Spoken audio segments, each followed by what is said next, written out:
그래서 자기 꿈 이야기하고 그 다음에 대학 갈 때 서영고 중에서 제일 많이 쓰는 대학이 어딜 것 같아요? 그렇죠. 연대, 희한하게 연대를 제일 많이 지망하더라고요. 뭐 서울대는 좀 부담스러운지. 어쨌든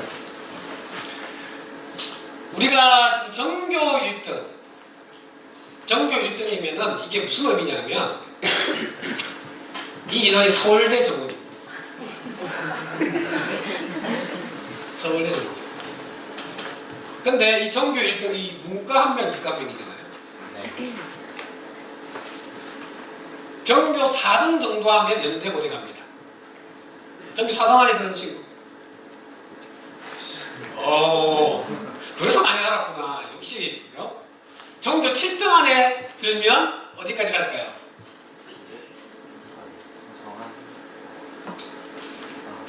전교 10등 안에 들어야 여기까지 갑니다. 전교 30등 안에 들면 여기까지 갑니다. 근데 이제 여기 보면 9만 명 정도 나오잖아요. 9만 명 정도 나오면 서울에 모집 인원하고 거의 9만 2천 명 정도 나오니까 수도권 서울에 또 모집 인원하고 거의 맞다고 보시면 됩니다. 전교 100등 안에 들면 딱 이 정도에 들어갑니다.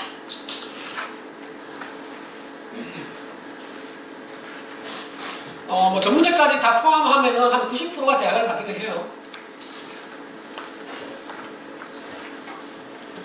근데 전문대도 내가 목표로 해서 들어가야 되는 것이지 4년제 떨어지고 갈 데가 없어서 들어가면 되게 또 피곤해집니다. 여기 전문대도 수준이 또 있잖아요. 제가 그 포항에 있는 뭐 전문대 한 강의를 간 적이 있는데 와 진짜 강의하다가 저렇게 나오고 싶었어요. 아니 강의하는데 막 앉아가 시실에 앉아가지고 뭐 이러고 있고 막 처음 봤어요. 자 이제 모의고사 성적표 한번 꺼내보세요.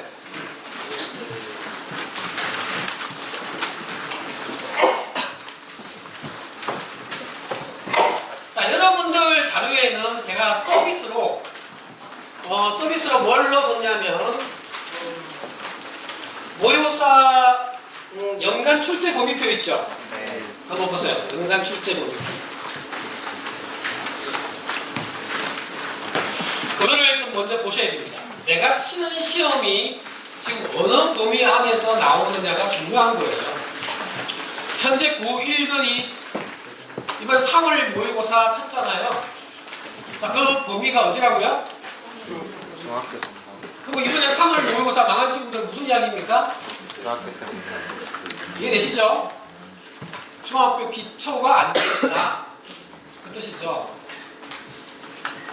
자, 모의고사의 의미는 나의 전국 위치를 파악하는 것이 목적이 이제 1차가 있고 두 번째는 뭐냐면 내가 취약한 부분을 찾아서 보완을 하기 위해서 우리가 모의고사를 보는 겁니다. 우선은 수학능력시험 성적 통지표를 보면 이렇게 나와요. 수능 성적표가 이렇게 나옵니다. 그래서 이렇게 쭉 보시면 점수 체계를 이렇게 보시는 바와 같이 표준 점수가 있고 백분위가 있고 등급이 있고 원점수가 있는데 수학능력 시험에는 원점수가 나오지를 않습니다. 원점수가 의미가 없다는 얘기예요. 이제부터는 여러분들이 부모님도 마찬가지 원점수 몇 점을 가지고 시험을 잘 봤다 못 봤다 이렇게 판단하시면 안 됩니다. 표준 점수와 백분위로 우리가 대학을 가는 거거든요. 대학은 표준 점수를 반영하는 대학이 있고 정시에서 백분위를 반영하는 대학이 있고 원래 이전에는 국수형이었죠. 국수형은 표준 점수를 반영하고 탐구는 백분위를 반영하는 대학이 있고 아주 일부 여러분들이 잘 알지도 못하는 아주 일부 대학은 등급을 아직도 반영하는 대학이 아주 일부 있습니다. 자, 근데 이 수능 성적표에 표준 점수와 백분위로 대학을 가는데 이 등급이 왜 필요하죠? 등급이 필요한 이유는 뭘까요? 이게 바로 수능 최저 학력 기준 때문에 필요한 겁니다. 다시 말하자면 이것은 수시에 쓰기 위해서 필요한 거예요. 제가 고3들 이렇게 특강을 가봐도 표점과 백분위가 무슨 뜻인지 모르는 애들 많습니다. 너들 못 보냐? 등급령. 뭐 이런 경우들이 많다는 거죠. 그래서 이런 것들을 어느 좀 해소하기 위해서 오늘 이 시간을 또 만드는 거고요. 자, 이렇게 이제 성적표가 있습니다. 이렇게 성적표가 있는데, 자, 이제 하나씩 보죠. 자, 맨 위에, 여기서부터 지금 이제 보는 겁니다. 여기서부터. 자, 이게 보시면, 모의고사 성적표는 원점수가 나와 있습니다. 그리고 이제 표준점수가 있고, 그 다음에 석차가 있고, 백분위가 있고, 등급이 있습니다. 그죠? 이렇게 있습니다. 근데 지금 석차는 학교에서의 수준을 알기 위해서 여기 모의고사 성적표에는 지금 이게 들어있는 거예요. 자, 그러면 국어 같은 경우는 뭐 원점수는 당연히 100점 만점이니까. 자, 국수 0까지는 100점 만점이고, 그 다음에 여기는 한국 탐구는 몇 점 만점? 50점 만점이라는 거. 요거 이해하셔야 되고요. 뭐 잘 모르면 엄마가 50점 받았을 거니까 50점이만 이럴 수 있다는 거죠. 자, 그리고 표준 점수를 보시면 구간이 100이 아니죠. 200구간이잖아요. 0에서부터 200까지. 물론 200점이라는 나오지는 않습니다. 자, 이거는 이제 다시 제가 설명을 드리고, 이 구간에서 117점을 이제 받았습니다.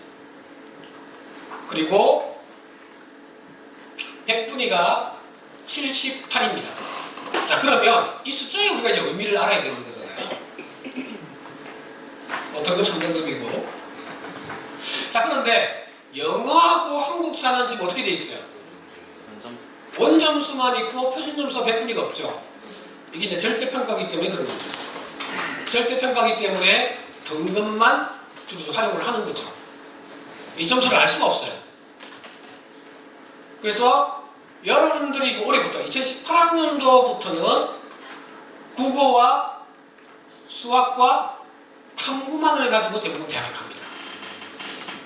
대부분의 대학들이. 그래서 영어는 이렇게, 한국사는 이렇게 이제 등급이 매겨지는 건 잘 아실 테니까 넘어갈게요. 자, 이제 그 오른쪽에 한번 보세요.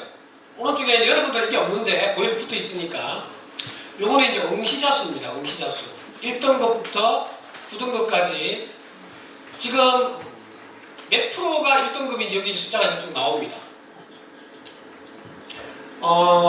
내신은 동점대가 나오면 등급이 같이 안고 떨어져요.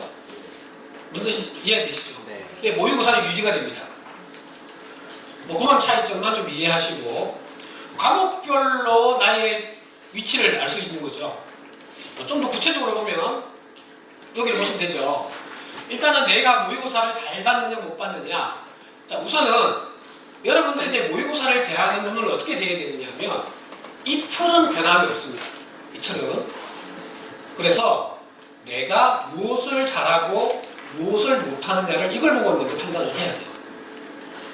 자, 그러면 국어를 보니까 화법, 작문, 문법, 독서, 문학이 있는데, 자, 이 친구가 제일 잘하는 건 뭔가요?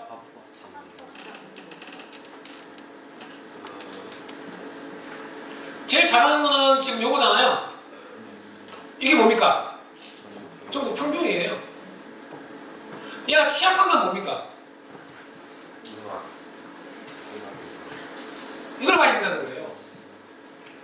수학도 마찬가지. 계산, 이해, 추론, 문제 해결. 이게 문제 유형이고, 점수 배점이 가장 높은 게 뭐죠?